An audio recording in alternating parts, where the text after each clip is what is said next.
عليه الصلاة والسلام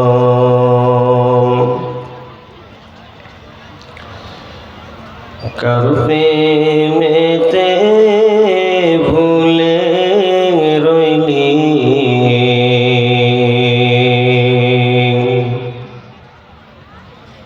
अल्लाह री इंसान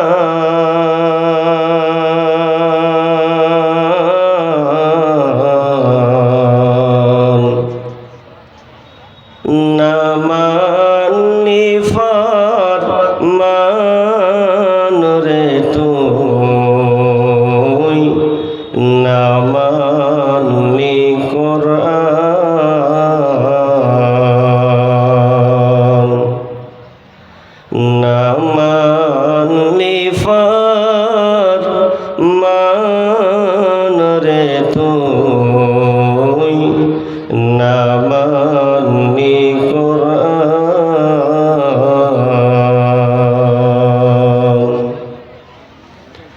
नमनी शना नहीं छिला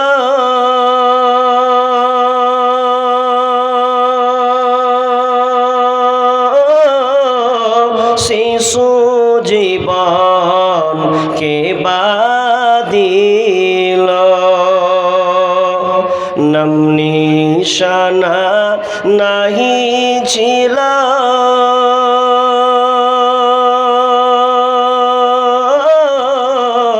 शिशु जीवन के बादिल कर दयाते असली रे तुई कर दयाते असली रे तुई এই দুনিয়ার মাঝা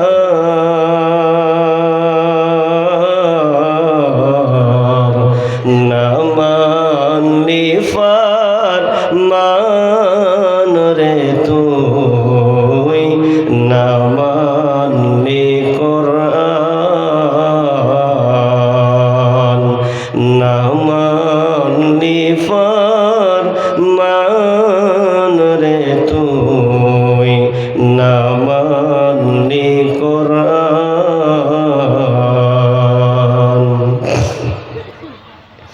शिशु छिली जवान हইলি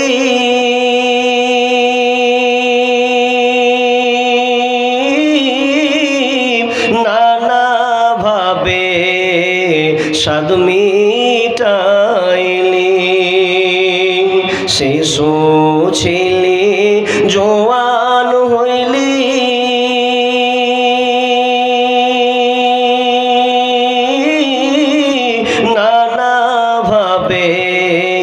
স্বাদ মিটাইলি আল্লাহ রাসূল ভুলে রইলি আল্লাহ রাসূল ভুলে রইলি আসিয়া ভুবন নামানি फरमान रे तुई नमानी कुरान नमानी तुई कुरान फरमान रे तुई नमानी कुरान যতই করো বাহাদুরি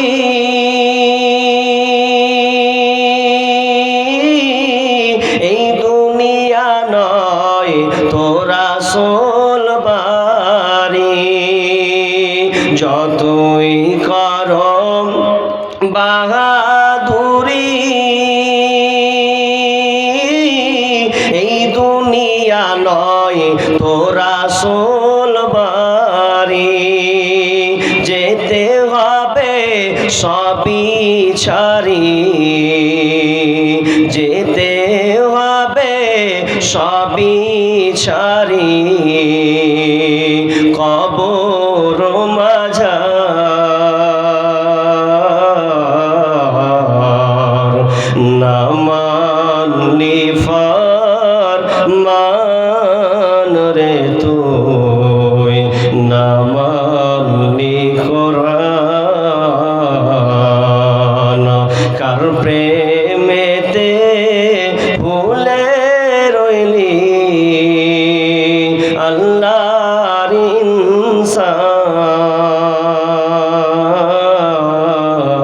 ইনসান না মানলি ফরমান রে তুই না মানলি কোরআন না মানলি ফরমান রে তুই না মানলি কোরআন।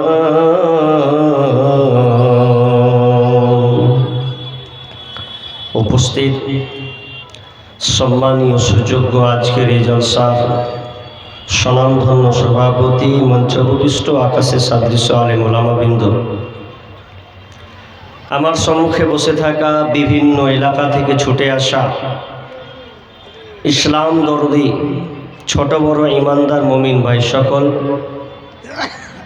ও পর্দার অন্তরালে প্রজেক্টের মাধ্যমে দেখনেওয়ালি সম্মানিতা মা ও বোনেরা, প্রথমে সেই মহান মুনিবের দরবারে প্রশংসা করি যে মহান মুনিব আমাদেরকে একটি মাদ্রাসা কেন্দ্রিক আয়োজিত মাহফিলে বিভিন্ন আলোচকের মুখ দিয়ে কোরআন ও হাদিসের আলোচনা শোনা এবং সামনে আমল করার যে একটা সুযোগ আল্লাহ আমাদের নির্ণয় করে রেখেছেন, সে আল্লাহ সুবহানাহু ওয়া তাআলার শুকরিয়া আদায় করি, বলি আলহামদুলিল্লাহ।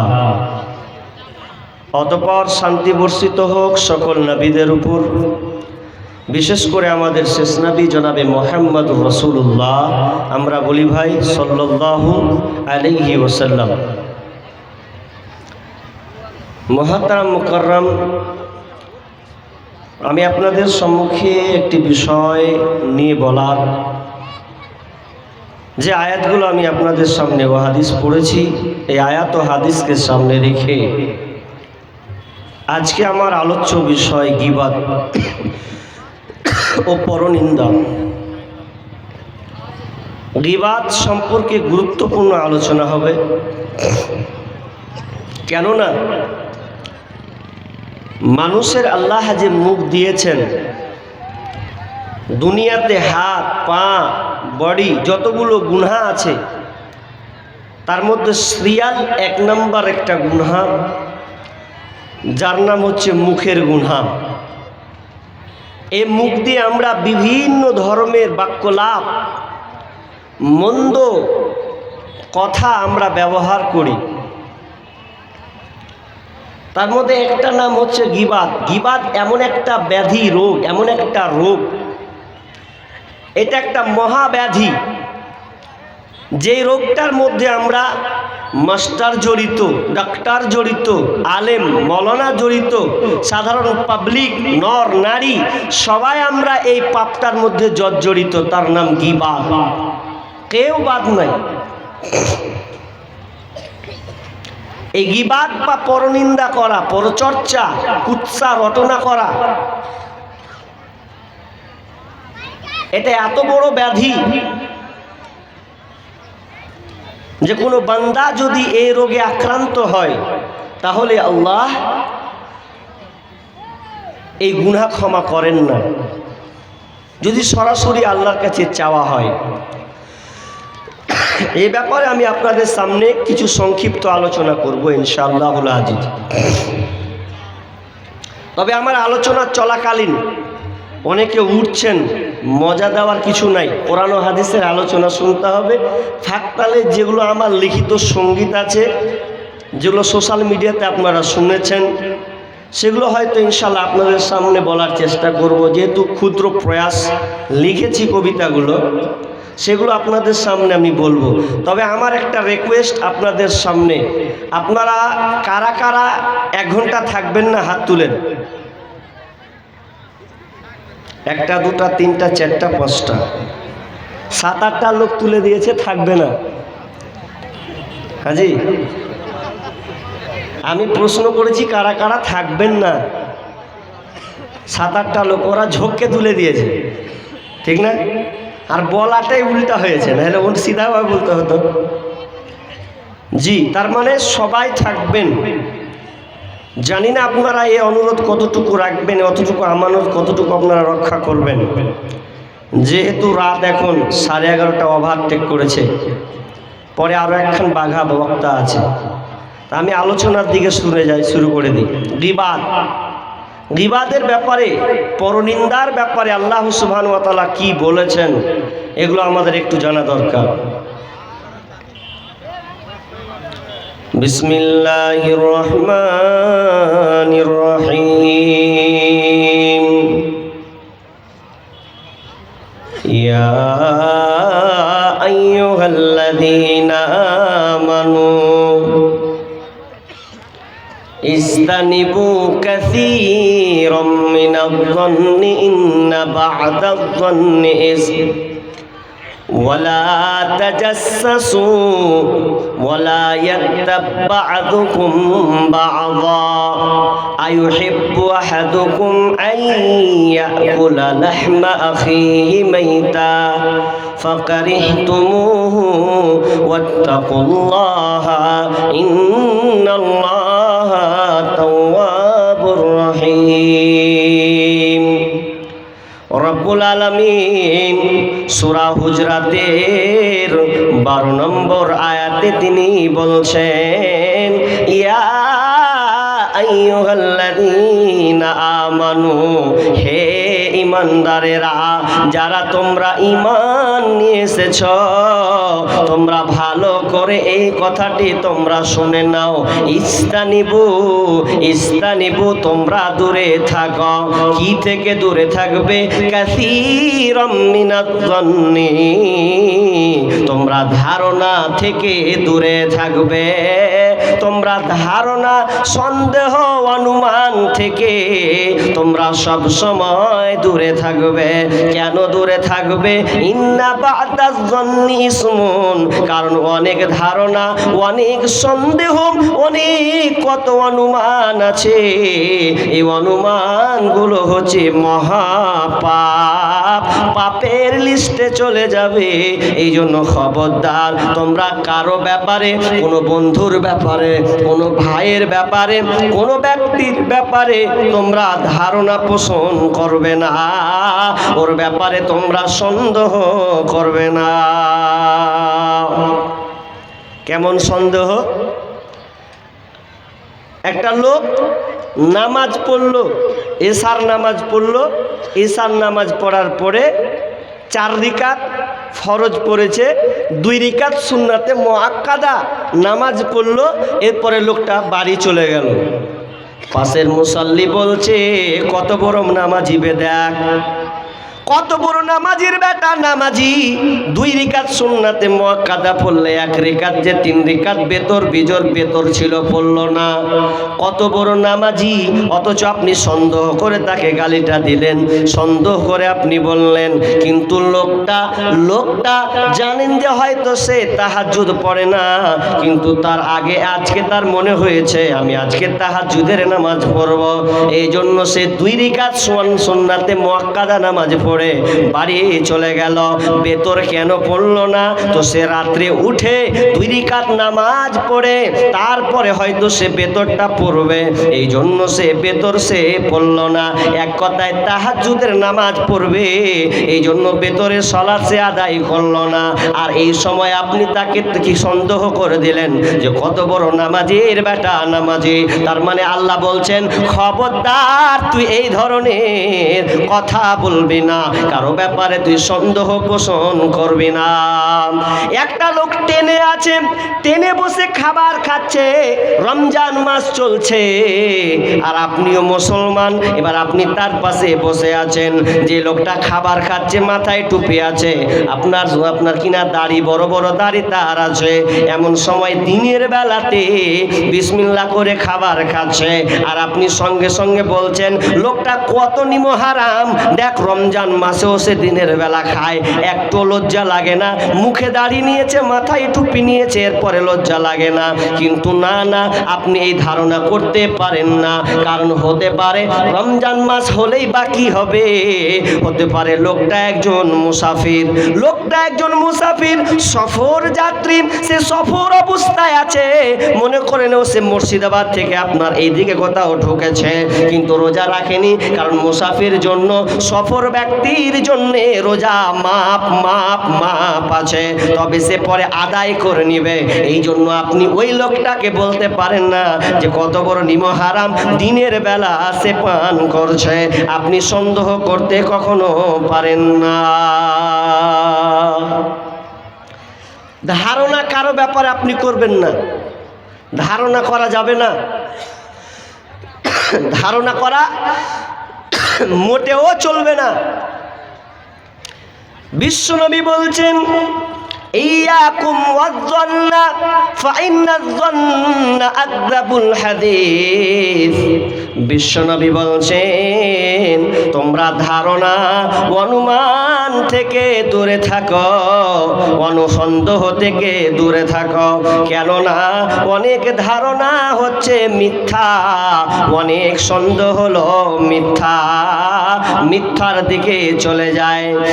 হাসান বসরি রহমাতুল্লাহ আলাইহি তিনি একজন তাবেঈ ছিলেন, এত বড় একজন তাবেঈ, এখন কোরআন হাদিসের পণ্ডিত। তিনি যখন নদীর পাশ দিয়ে যাচ্ছে, তো নদীটার নাম দজলা নদী। ওই দজলা নদীর পাশ দিয়ে যখন তিনি যাচ্ছেন, তো যাওয়ার সময় একটা ছেলে এবং মেয়েকে বসে যেন দেখতে পেলেন। যেমনই বসার সময় মা হাসান বসরি রহমাতুল্লাহ আলাইহি মুখটাকে ঘুরিয়ে নিলেন, ছি ছি ছি ছি, দেখ কেমন বেটা ছেলে বেটি ছেলে কিভাবে যেন বসে আছে, আর একটা যেন বোতল ধরে খাচ্ছে, আর ওকে খাওয়াচ্ছে, ও খাচ্ছে, আর ঘৃণা বারবার যেন ঘৃণা করছে। দূর থেকে যেন আবজা দেখছে, মনে হয় বোতল দিয়ে তারা কোনো শারাব পান করছে। আর হাসান বসরি মুখটাকে ঘুরিয়ে লোকটা মেয়েটাকে আর ছেলেটাকে ছি ছি করছে। আবু দাউদের হাদিস। এবার যখন ছি করতে লাগলো, সন্দেহ করতে লাগলো, এমন সময় আর যেন কাছে যেন যায় না। এমন সময়ে ওই দজলা নদীর এপার ওপার একটা নৌকা যখন আসছে, প্রবল হাওয়াতে চলন্ত নৌকা যেন পাল্টি খেয়ে গেল। যেমন পাল্টি খেয়ে নেওয়া যাত্রী যত ছিল সব পানিতে পড়ে গেল। এবং সেই ছেলেটা, যে যুবক ছেলেটা, ছেলে মেয়ে একসঙ্গে ছিল, ওই ছেলেটা মেয়েটাকে ছেড়ে দিয়ে নদীতে যেন ঝাঁপিয়ে পড়ল। আর যেমন নদীতে ঝাঁপিয়ে দেওয়া, ঝাঁপ পড়ে যাওয়া, তখন কয়েকটা প্রায় নিজের হাতে 8-10 জনকে এক কাইসে উদ্ধার করলো। হাসান বসরিও তিনি ছুটেছেন, তিনিও তাদেরকে যেন উদ্ধার করছেন। এমন সময় যখন সবগুলোকে যখন উঠিয়ে নিলেন, বারবার হাসান বসরি মুখটাকে ফিরাচ্ছেন, হ্যাঁ নোংরা টাইপের লোক, এরকম যেন তাকে তাচ্ছিল্য করছে, সন্দেহ যেন পোষণ করছে। ছেলেটা বুঝতে পেরেছে, হুজুর আলেম মানুষ, আমাকে মনে হয় কোনো খারাপ ধারণা করেছে, এই জন্য মুখটাকে যেন বারবার যেন লুকিয়ে নিচ্ছে। তখন বলছেন, হুজুর আপনি কেন আমাকে খারাপ সন্দেহ করছেন? তবে শুনেলেন, আমাকে খারাপ সন্দেহ করিয়েন না। আমি কে শুনেলেন? আমি হলাম ওই মেয়েটার, ওই যে নারীটা আপনি দেখছেন, ওই নারীটা যে কেউ নয়, ওই নারীটা হলো আমার মা। আমার মা, আর আমি ওখানে বসেছিলাম। আমার মা খুবই অসুস্থ, সে তাবিয়াত তার খুব খারাপ আছে, অসহায়।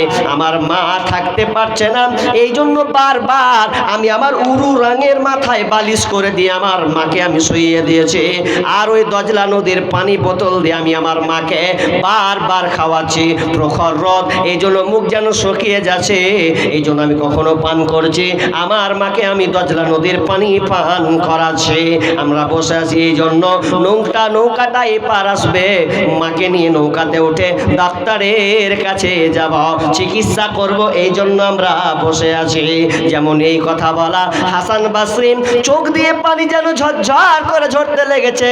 আহারে, আমি কেন লোকটার, আমি এই যুবক ছেলেটার ব্যাপারে সন্দেহ করতে গেলাম, আমি কেন ধারণা করতে গেলাম, অনুমান কেন করতে গেলাম? তার মানে আমার অনুমান করা এটা কখনো ঠিক হয়নি। ওই ছেলেটার কাছে যেন সে ক্ষমা চাইল।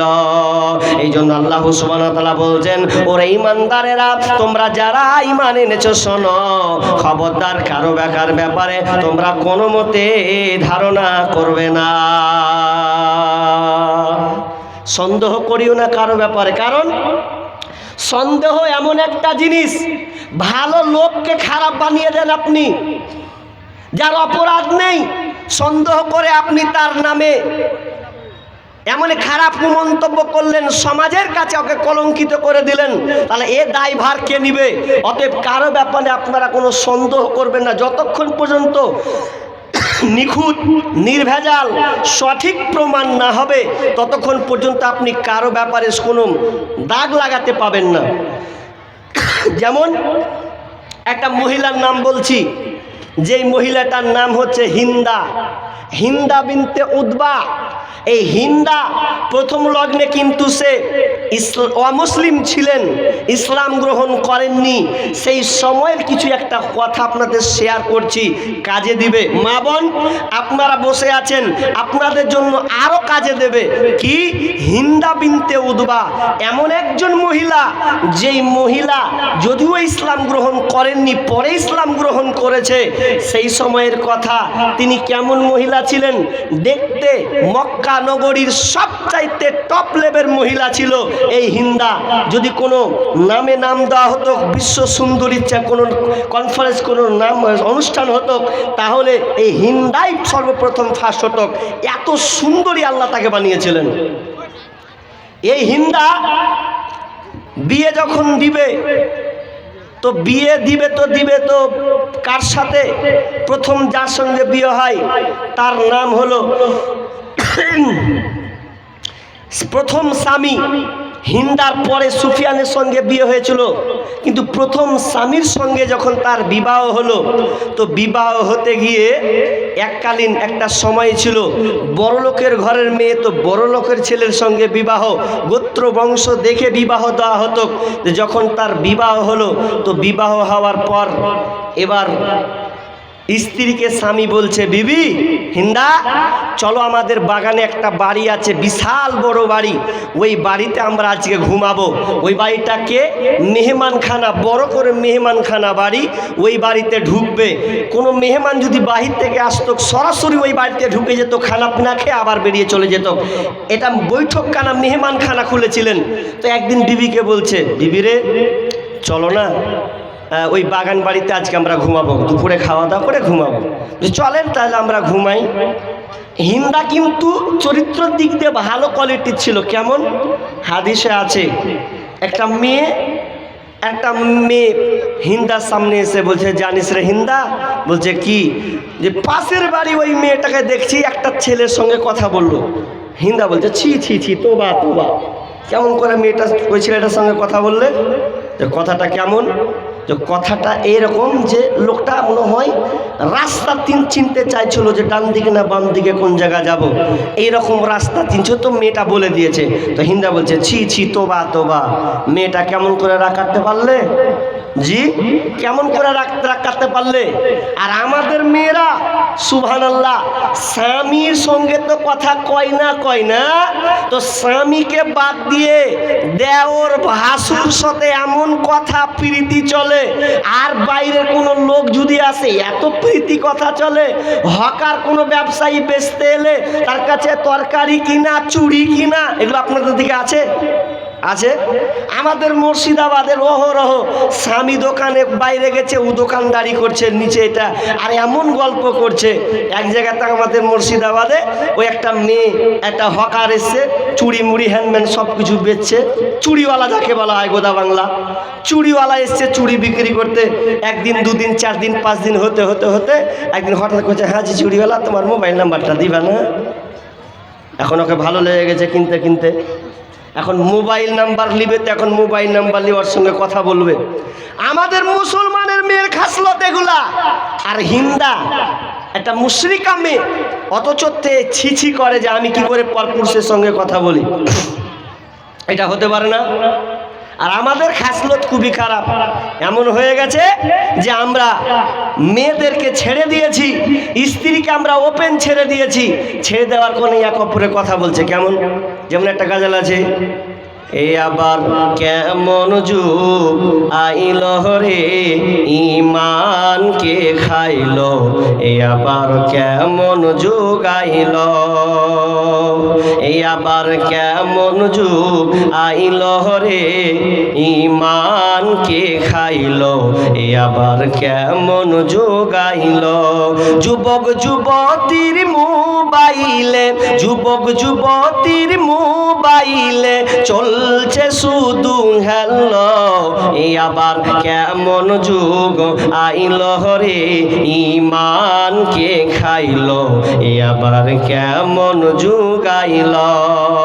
রং নাম্বারে ফোন করিল, রিসিভ করিল মেয়ে, দ্বিতীয় লগ্নে প্রেম কাহিনী উঠালো জমিয়ে।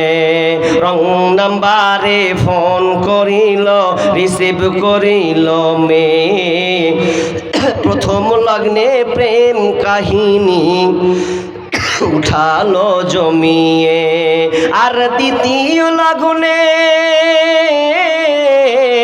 দ্বিতীয় লগ্নে প্রেম আগুনে দুজনকে পুরাইল, এই আবার কেমন যুগ আইল রে ঈমানকে খাইল, এই আবার কেমন যুগ আইল।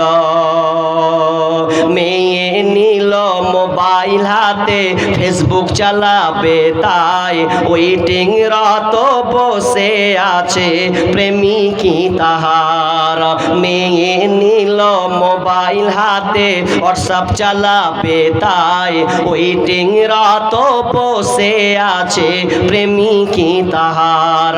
আর সারা রাত চ্যাটিং করে, সারা রাত চ্যাটিং করে সকাল 9টায় ঘুম ভাঙিল, এই আবার কেমন যুগ আইল রে ঈমানকে খাইল, এই আবার কেমন যুগ আইল। এমন একটা সময় এলো মোবাইলের জ্বালায়, স্বামী ছেড়ে প্রেমিক ধরেছে 3 সন্তানের ওই মায়। এমন একটা সময় এলো প্রেম মোবাইলের ঠেলায়, স্বামী ছেড়ে প্রেমিক ধরেছে 3 সন্তানের ওই মায়।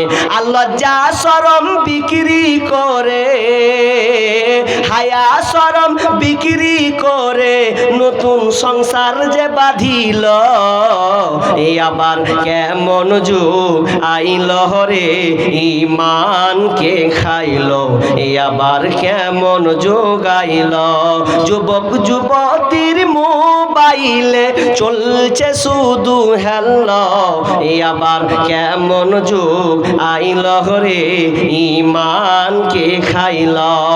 আমরা কেউ কাউকে পরোয়া করি না, মা বোনেরা পর্যন্ত আজকে মোবাইলের ভাইরাসে আক্রান্ত হয়েছে।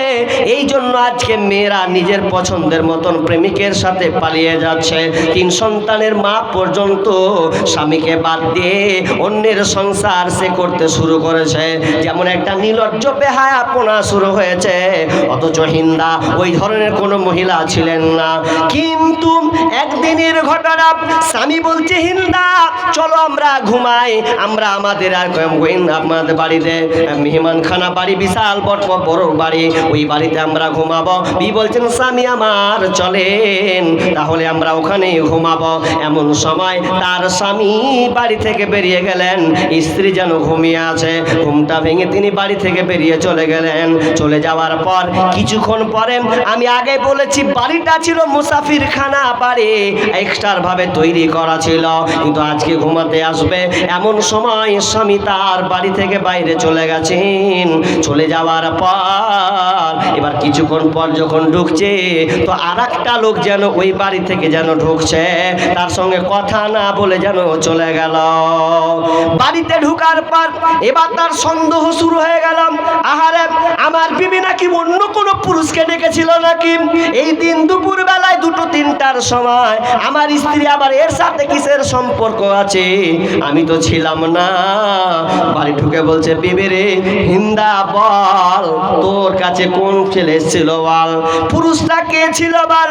হিন্দা বলছে স্বামী আমার, আমি তো জানি না আপনি কার কথা বলছেন, আমি তো ঘুমিয়ে গেছিলাম, কিন্তু ঘুমিয়ে আমি তো কিছুই জানি না।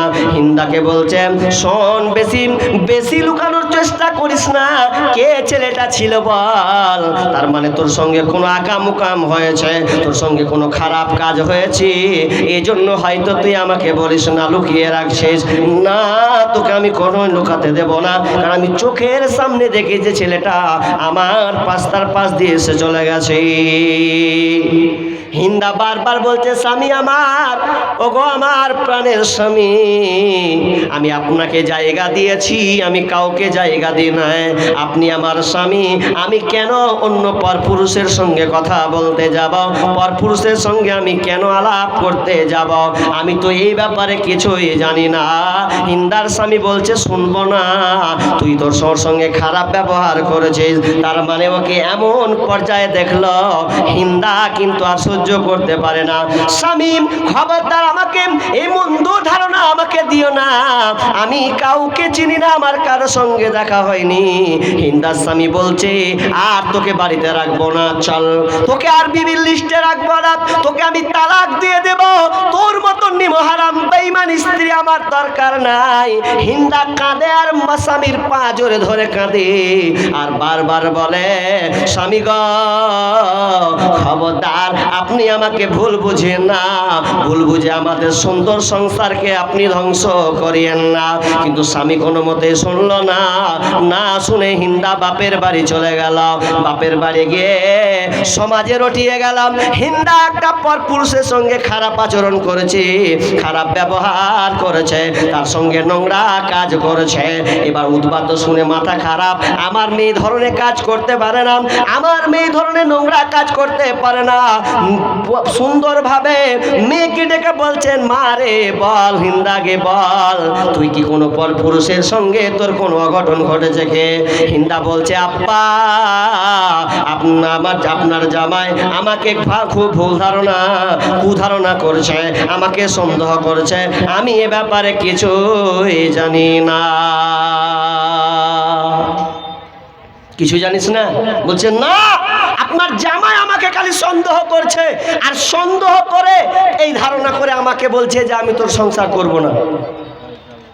উদ্বাদ যেমন তেমন লোক লয়, বলছে আমার উচ্চ বংশের আমার দাগ লাগিয়ে দেবে, এটা হতে পারে না। জামাইকে ডাকা হলো, সকলকে ডাকা হলো, কি ব্যাপার, আমার মেয়ে এরকম কাজ করেনি, তুমি তোহমত লাগাচ্ছ? বলছে না, আমি নিজের চোখে দেখেছি আপনার এই মেয়ে নোংরা কাজ কি করে কে ছিল বলে না তো, ধোক আমি তো চোখের সামনে দেখেছি। কেউ যখন শোনে না, কারো যখন কথা শোনা হয় না, এ পক্ষ এ বিপক্ষ, পক্ষ বিপক্ষ শুরু হলো। এমন সময় একটি লোক বলছে শোনো, কোনো কাজ নয়, সরাসরি একটা কাজ করো।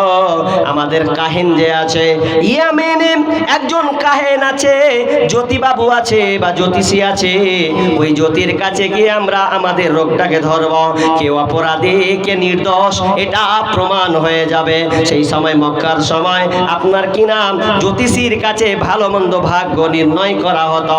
যদিও ইসলামে এটা হারাম, যদিও এটা ইসলামে হারাম, যদিও ইসলামে হারাম, কোনো জিনিস যদি হারিয়ে যায় আপনি জ্যোতির কাছে গিয়ে, গণকের কাছে, আপনি কবিরাজের কাছে কোনো জিনিস ভাগ্য নির্ণয় করতে পারেন, এটা হারাম, এটা হারাম।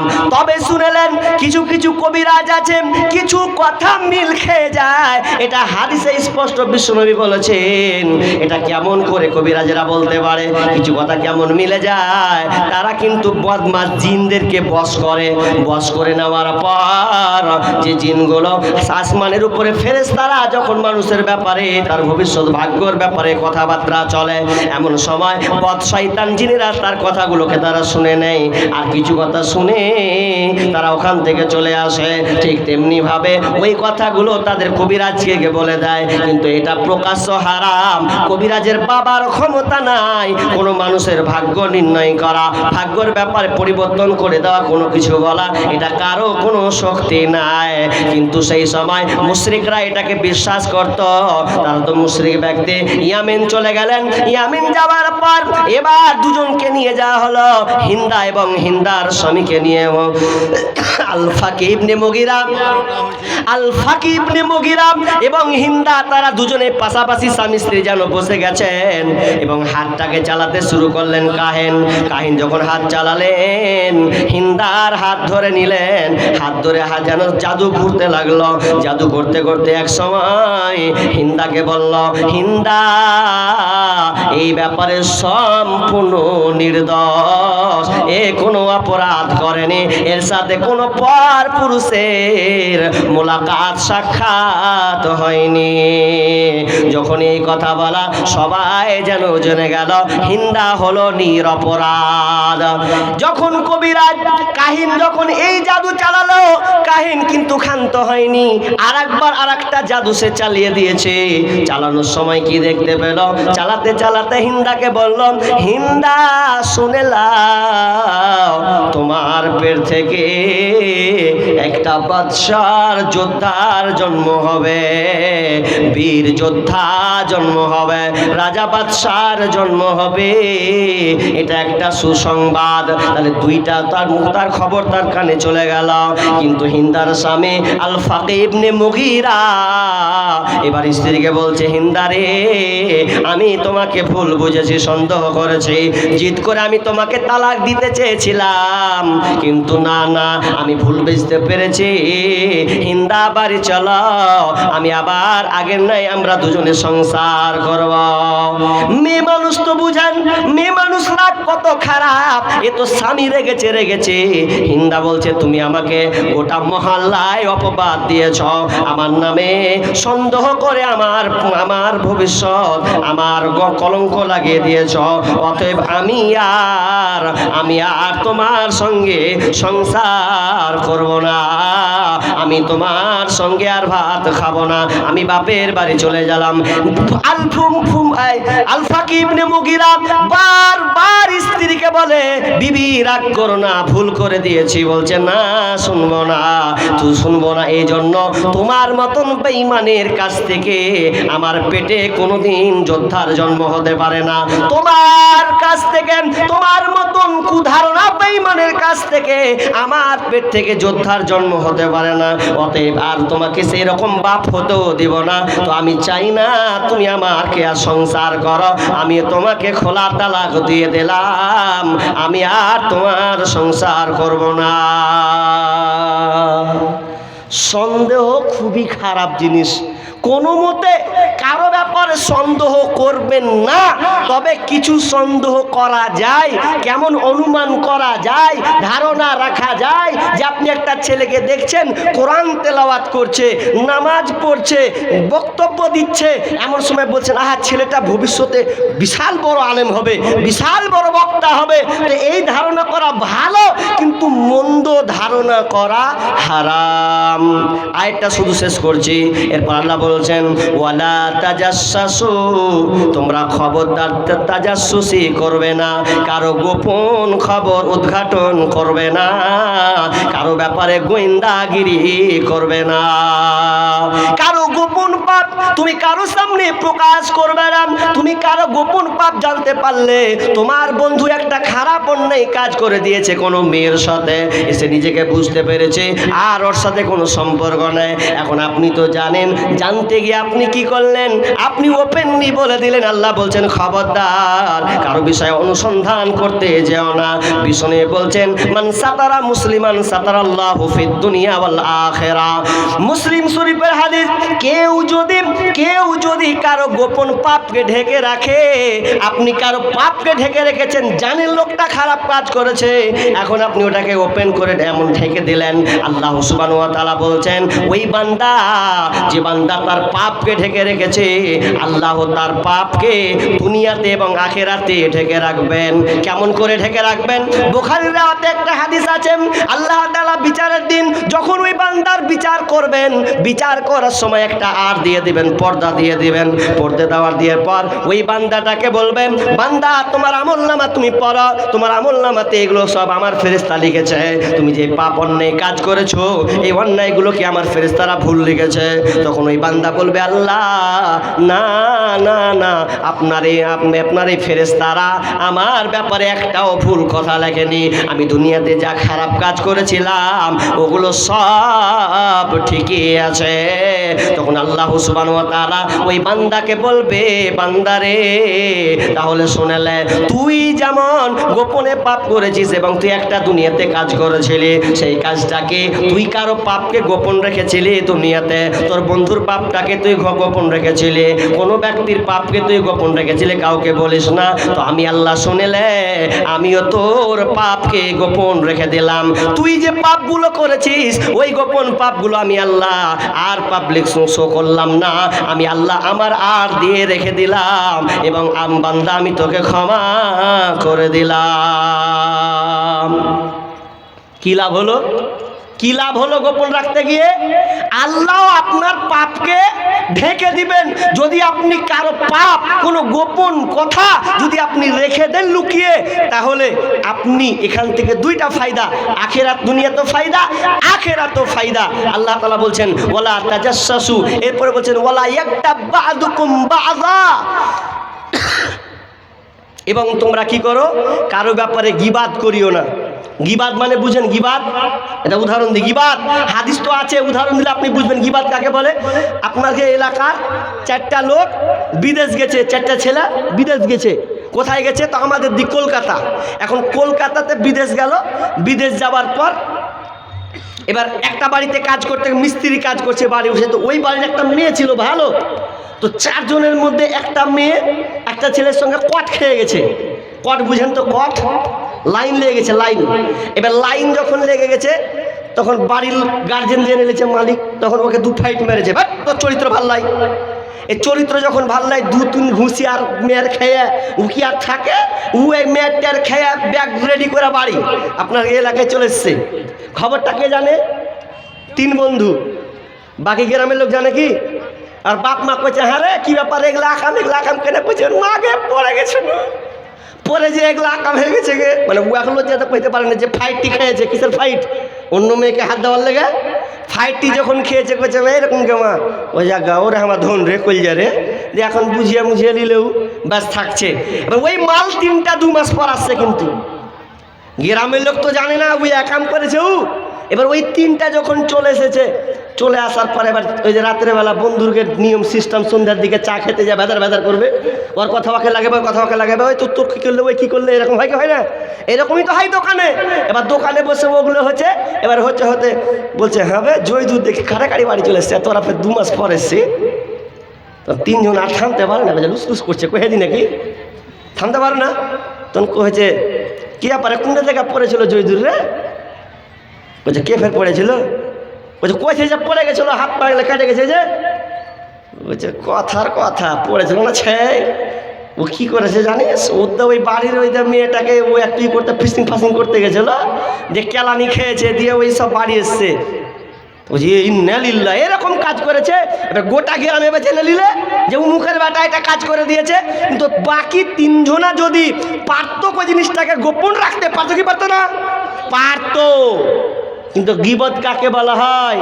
গীবত ওকেই বলা হয় যে এমন কোনো পাপ, এমন কোনো কথা আপনি বললেন তার অজান্তে, আর ওই লোকটা শুনতে পেল, ঠিকই ভুল কাজ করেছে, কিন্তু ওই কাজটা আপনি বললেন, আর বলে যদি লোকটা কষ্ট পায়, এর নাম হচ্ছে গীবত করা। তার মানে আপনি ওর ব্যাপারে এই মুখ বন্ধ করতে পারেন না। ভুল করে দিয়েছে, আর এটা তার পেশা নয়, এখন ভুল হয়ে গেছে, ওটা আপনি বলছেন, আর ওই লোকটা শুনে যদি কষ্ট পায়, হ্যাঁ তোরা থামতে পারলি না বে, বাইরে নেই কোন নেই করে দিয়েছি, ওটা হয়ে গেছে, তুই গ্রামে তো রটিয়ে দিলি, এখন শুনে আবার খারাপ লাগলো। খারাপ লাগবে না? খারাপ লাগবে, মান সম্মানের ব্যাপার আছে, এর নামই গীবত। কেমন কথা হলো? তাহলে ও অন্যায় করেছে, ও আর আমি কইতে পাবো না? না, আপনি বলতে পাবেন না বলে কোনো ফায়দা নাই।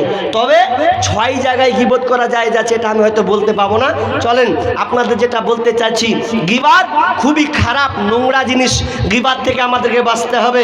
হাদিস, অনেকগুলো হাদিস বলতে হয়তো বলতেই পাবো না, কিন্তু আপনাদের বলি গীবত, খবরদার আপনি গীবত কাজে জড়িত হবেন না।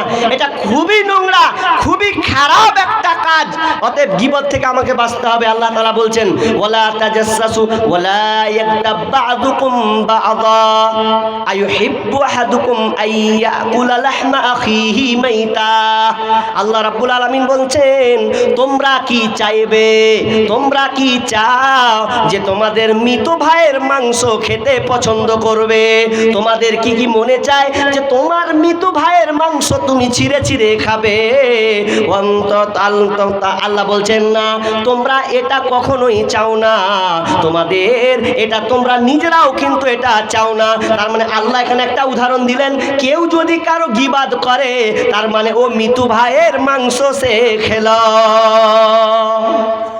আমরা কেউ মৃত মাংস খেতে চাই না, চাইবো না। তো অতএব আমি আপনাদের বলবো যে আপনি গীবত করিয়েন না।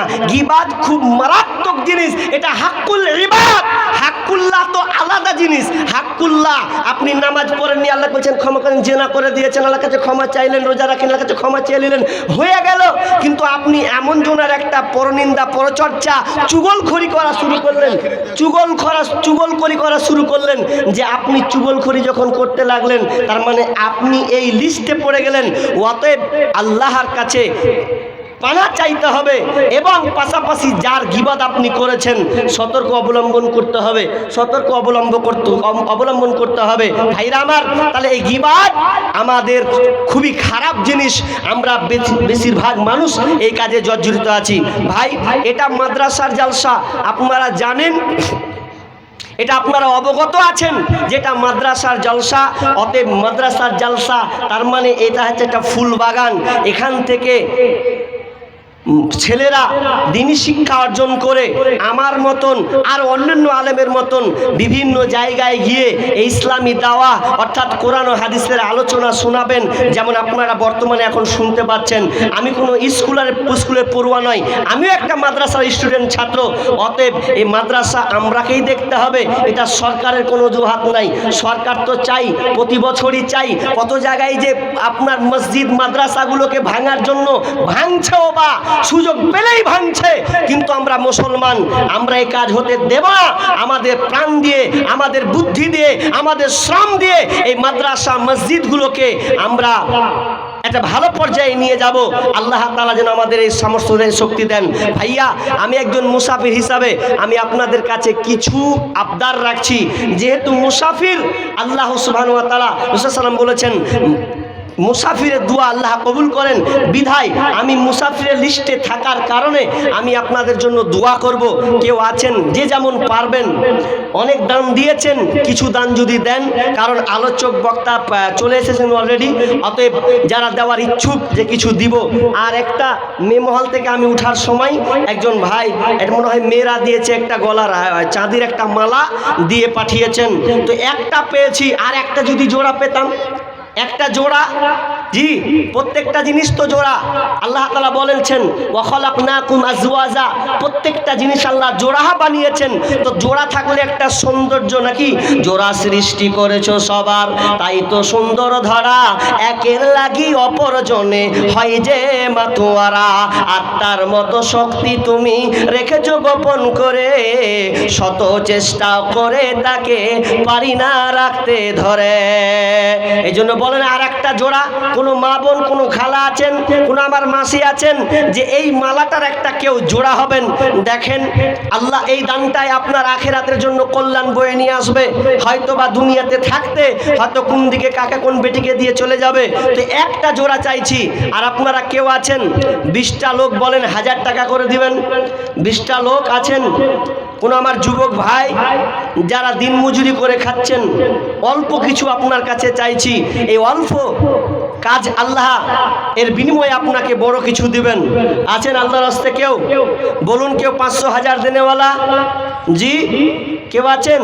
প্রাণ ভরে করো প্রভুর রাহে মুক্ত হস্তে দান, এই দান হবে তোর রক্ষা কবচ, পাইবি পরিত্রাণ। প্রাণ ভরে করো প্রভুর রাহে মুক্ত হস্তে দান, দান করিলে মাল কমে না, দান করিলে মাল কমে না, দূর হয় মুসিবত অন্ধকারে কঠিন গোরে করবে হেফাজত, এই দান হবে তো রক্ষা কবচ, পাইবে রে নাজাত। প্রাণ ভরে কর প্রভুর রাহে মুক্ত হস্তে দান। মাশাআল্লাহ, 100 একজনকে আমার কোনো বাপজি 500 টাকা দিয়েছেন। আল্লাহুম্মা সাল্লি আলাইহি আল্লাহুম্মা বারিক লাহুল বারাকাল্লাহ। রব্বুল আলামিন যা উদ্দেশ্যে 500 100 200 করে দান করেছে, আল্লাহ তুমি দান সৎ উদ্দেশ্যকে আল্লাহ তুমি পূরণ করে নাও, বালা মুসিবত দূর করে দাও, রোজগারে বরকত দাও। আল্লাহ যতদিন থাকবে আল্লাহ তুমি তাদেরকে সহি সালামতে রাখো, আমিন সুম্মা আমিন। তার সাথে আর একজন আল্লাহ গলার হার চাঁদির একটা মালা এই মাদ্রাসায় দান করেছে, আল্লাহ তুমি এই দানকে আল্লাহ তুমি কবুল করে নাও রব্বুল আলামিন। পরকালে আল্লাহ তুমি সে মাল চাঁদির মতন এই সোনার কালার সোনার আরো তার গলায় আল্লাহ তুমি জান্নাতে পড়িয়ে দিও, আমিন সুম্মা আমিন। একলা জীবন একলা মরণ, একলা চলতে কিসের ভয়, এই দুনিয়ার মানুষগুলো কেউ তো কারো নয় গো, এই দুনিয়ার মানুষগুলো কেউ তো কারো নয়, স্বার্থ ছাড়া কেউ চলে না, মনের কথা কেউ বোঝে না, স্বার্থ ছাড়া কেউ চলে না, মনের কথা কেউ বোঝে না, কারো দুঃখ দেখলে আবার করে দুঃখীর অভিনয়, এই দুনিয়ার মানুষগুলো কেউ তো কারো নয়, একলা জীবন একলা মরণ, একলা চলতে কিসের ভয়, এই দুনিয়ার মানুষগুলো কেউ তো কারো নয় গো, এই দুনিয়ার মানুষগুলো কেউ তো কারো নয়। ভাই আপনারা যতগুলো বসে আছেন, বক্তা চলে এসেছেন অলরেডি, তো আপনারা অন্তত 100 টাকা করে তা দিতে পারবেন না? আমি 1000 টাকা চেয়েছি বলে আপনারা ক্ষান্ত হয়ে গেছেন নাকি? জি, আমি চেয়েছিলাম, কিন্তু 100 200 500 দেনেওয়ালা নেই আপনারা। দেখেন হবে না, আল্লাহর রাস্তে হবে না, চান খাবো না। জি, सभी हाजिरीन और सामीन से मैं गुजारिश करूंगा कि जो लोग अब तक खाना नहीं खाए हैं, होटल बिल्कुल बंद होने को है, इसलिए मैं आप हजरात से गुजारिश कर रहा हूं कि जल्दी से जाकर होटल कूपन लेकर खाना खा लें। होटल बिल्कुल बंद होने वाला है, उसका वक्त बिल्कुल करीब है।